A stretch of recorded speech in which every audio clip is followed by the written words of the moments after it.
Hi class, this is section 2.1 and 2.2. I'm joining them together. This is measurement and problem solving. So we're going to actually start dealing with numbers and the numeric system that science we use in chemistry. We use the metric system, so this is entirely different from what we're used to. Some of you guys may already be aware of this, some not.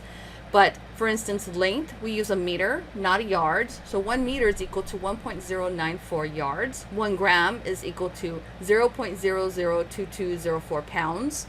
And a liter is equal to 1.057 quarts. So we are using meter, gram, and liter for length, mass, and volume. Why is this important? Because no matter where you do your research, if somebody wants to follow it or try to do your experiments, they need to have the information to be able to replicate that. And not everywhere in the world, as most of you will probably know, uses our numbering system. Everybody uses the metric system. So we will use the metric system. This makes things easier. Why is this important? Well, you can see here. In 1999, a Mars climate orbiter was lost due to unit confusion. Why? Because two separate companies used two different unit system, number system. Lockheed Martin used imperial units, which is U.S. measurements, while NASA used metric. They are not the same. Just look at this right here. They're not the same. So this very expensive orbiter was lost because two different unit programs were using two different units. This is a huge mistake. Apparently, if you look on Wikipedia, this was caught and still nobody did anything about it if you read it. But they believe that because the distance is not the same, it just crashed and burned. So it's gone. And I would hate to have my name forever attached to this mistake. So we use metric units. This is not in your book, but I have felt that this is something important for students to understand. This will come up as we start following rules for our numbering system.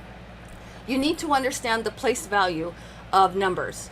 So for instance, here is a decimal point. You need to know that this is tenths, this is hundredths, this is thousandths, and 10,000ths. This is ones, tens, hundreds, thousands, 10,000s, 100,000s, and millions. Why? This will come up later, and if you understand this system, you will not make the mistakes that a lot of students make learning chemistry.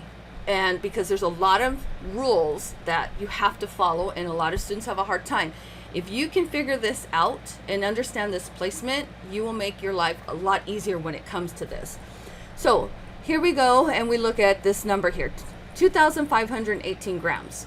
That means that this 8 is in the ones place, this 1 is in the tens, this 5 is in the hundreds, and this 2 is in the thousands. You should be able to look at this and know that. Ones, tens, hundreds, thousands.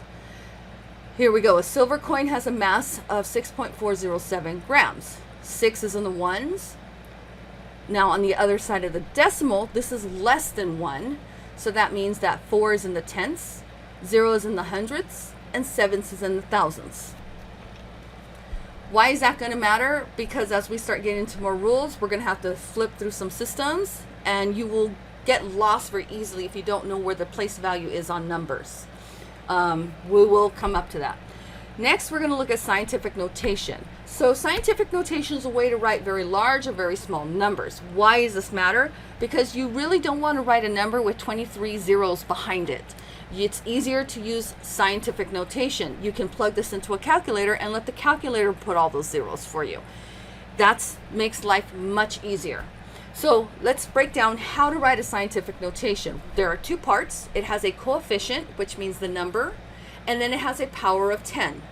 So here we have a number that is between 1 and 10, and I'm looking strictly at the ones place here. This number is between 1 and 10, and it should always be, when it's presented, with a value here only in the ones place. So let's say you had a number that's 250. Then you would put a 2, decimal, 50, and the rest of it would be here. And when you plug it into a calculator, it would show 250. I'll expound on that so it makes more sense. So we have a base of 10. Everything's in a base of 10. And we have an exponent. And the exponent will tell you if this is a positive number or a less than 1 number. Not negative, but less than 1. So let's take examples. A look at some examples first of all before we jump into this. So mass of a typical human is 68 kilograms. So we have numbers, all these numbers are in scientific notation. See, mass of a certain type of bacteria. You really don't want to write all this out. Do you know how many mistakes you would make? Now this number does not mean negative, it means less than 1. So anything with a negative number here in the exponent means less than 1. It's not going to be in the ones place, the tens place, the hundred. It's going to be on the other side of the decimal. Okay, so how do we move this? This is very simple. It's actually not a difficult thing once you learn how to do it.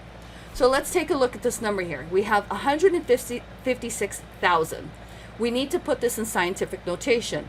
It's very simple. You count where that decimal needs to go, and that's the number that's going to go in the exponents. So I need this decimal to be between the ones and the tens place. So I'm going to count 1, 2, 3, 4, 5.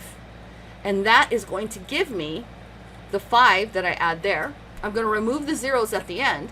But if you plug this into a calculator, this number here, it's going to give you this number. So they mean the same thing. Now, let's say I had this number.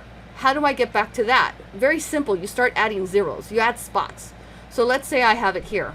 I have a decimal form. I count the 5 spots. 1, 2, 3, 4, 5. I would have to add zeros to this to make that happen, but that's what you're supposed to do. And then I would now go back to this. So if you want this in scientific notation, you move to the left to how many spots it gets to be in between these two digits, and you add that number here. If you want to get it back into decimal form, which is what this is called, then you simply add some zeros as you go, and then you move the decimal 5 spots, and that will get you back into this form. Now let's look at a number that's less than 1. Here is a number that's less than 1. How do I know that? Because this is a negative number. I'm cheating, but I can see here that this is going to be a less than 1 number. So if I'm given this number here, I need to get it into this form. How do I do that? Well, you still count the spots, but you're going in the opposite direction, and that means that you will have to add a negative to your exponent. So 1, 2, 3, 4, 5, 6. I have moved 6 places, so I will write 5.3 times 10, negative 6. And that's going to give me, these numbers mean the same exact thing. Now, what if I needed to move this into looking like this? Same thing, you add a bunch of zeros in front, or what I do is I just do little hooks like this, and then I go in and fill in the zeros. So I move 6 spots. 1, let's say it's right here. 1, 2, 3, 4, 5, 6. So you go in the opposite direction than what you did to put it in scientific notation. Negative here simply means the number is smaller than 1. Not a negative number, it's a smaller than 1 number. So here's another example of exactly what I'm talking about. Converting to scientific notation, you have it one way. If you need to go in the other way, you simply go in the other direction and you add zeros if it's needed. Okay, so you should test your calculator. Make sure you can do this on your calculator. This is something, I'll be honest, I have one calculator. I've always had the same calculator. This is my calculator. I can only help you if you have this calculator. And even then, it's very tricky because I never do anything to my calculator. So if you need help, there's this wonderful thing called YouTube. Enter your calculator and what the problem is, and I guarantee you will find something. Or when you're in lab, ask some students. When we're in person normally, I always have at least 2 students that know how to mess with the calculator. So if there's a problem.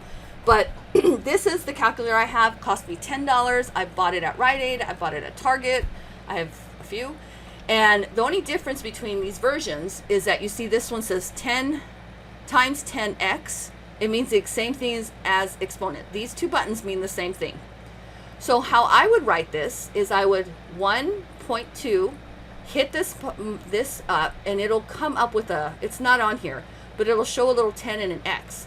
And then I hit 2 and then hit enter, and it'll give me the answer. So, and over here, 1.2, I would hit this, and then I would hit 2. And if I had a negative, let's say there's a negative here, it would be 1.2x. This is negative here, negative 2, and x. And there's a negative here. So these are what I use. $10 works fantastically. I only use Casio. I only use this calculator, and I've only ever used this. I have bought other ones and I hate them. So I'm not even used to using Texas Instruments or all these other ones. Okay, so let's do some examples. Write each of the following correct scientific notation. So we have a few examples, even though this pen only shows one. So we need to put this in scientific notation. Here's a hint. We're going to cover rules about zeros later, but I'm going to tell you right now, get rid of the zeros. Your final answer should only have these 2 digits. So how do we do this? Well, few things. We know that our answer is only going to be this, so write 6.4. The next thing you're going to do is you're going to need to fill out a times 10, and now the number here is what you need. It's a positive number, it's not less than 1, and now count. How many spaces? 1, 2, 3, 4. So this is going to be 6 times 6.4 times 10 to the 4. These mean the same thing. Now we have a number that is less than 1. So we're going to follow the same rules, but it's going to go in the opposite direction. So we want this number to be 2.1. That is what our value is going to be. We're going to have a 10, don't pay attention to this -2 right now, but set it up with times 10.